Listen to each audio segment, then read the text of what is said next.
Hi friends, ఈరోజు ఒక ముఖ్యమైన విషయం చెప్పబోతున్నానండి. ఏంటా విషయం అనుకుంటున్నారు కదా? ఎగ్జైటింగ్గా ఈగల్గా వెయిట్ చేస్తున్నారు కదా?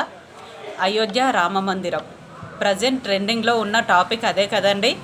అయోధ్య రామ మందిరానికి ప్రధాన అర్చకుడిగా ఎవరిని నియమించారు? ఇప్పుడు ప్రజెంట్ రన్నింగ్లో ఉన్న న్యూస్ అండి ఇది. 3000 మందిలో ఒక్క ప్రధాన అర్చకుడు అంటే ఎంత గ్రేట్ కదండి. నెంబర్ 1 పొజిషన్లోకి రావాలంటే ఎవరతను?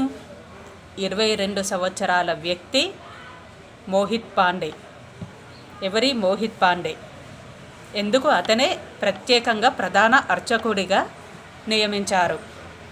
3000 మందిలో అతను నెంబర్ 1గా నిలిచాడంటే అతను ఎంత టాలెంట్ పర్సనో మనం అర్థం చేసుకోవాలండి.